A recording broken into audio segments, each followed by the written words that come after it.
as not-for-profits, we speak for and from communities that otherwise don't necessarily have access to public debates. Um, and that's really important because in a healthy democracy, you want really robust, pluralistic debates where different perspectives on issues can be heard and taken into account. And for many communities, the organisations that communities create to be their representatives are the way that they get to be part of those debates.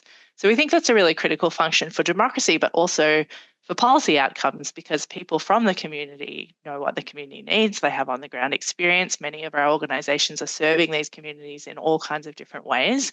And if those perspectives don't get to be part of making policy, you just won't get as good an outcome. So we think that's a really critical function. The second way that our organisations build democracy is that they can hold the government of the day to account. So, if the government puts in a 500-page omnibus bill that has impacts on our lives, most of us are not going to have the capacity to read and understand what's just been done. The function of our organisations is to be the experts that can tell us this is what just happened and this is what it's going to mean for your life.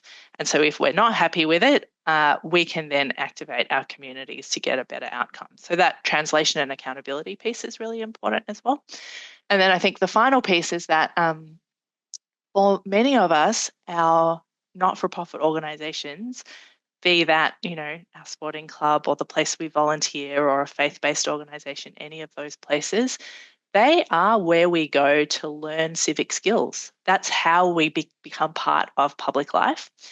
And if we are worried about social cohesion more broadly, which I think many of us are and should be, this is absolutely critical because we need to really rebuild the kind of public notion of civic participation and the broad-based skills to be public citizens.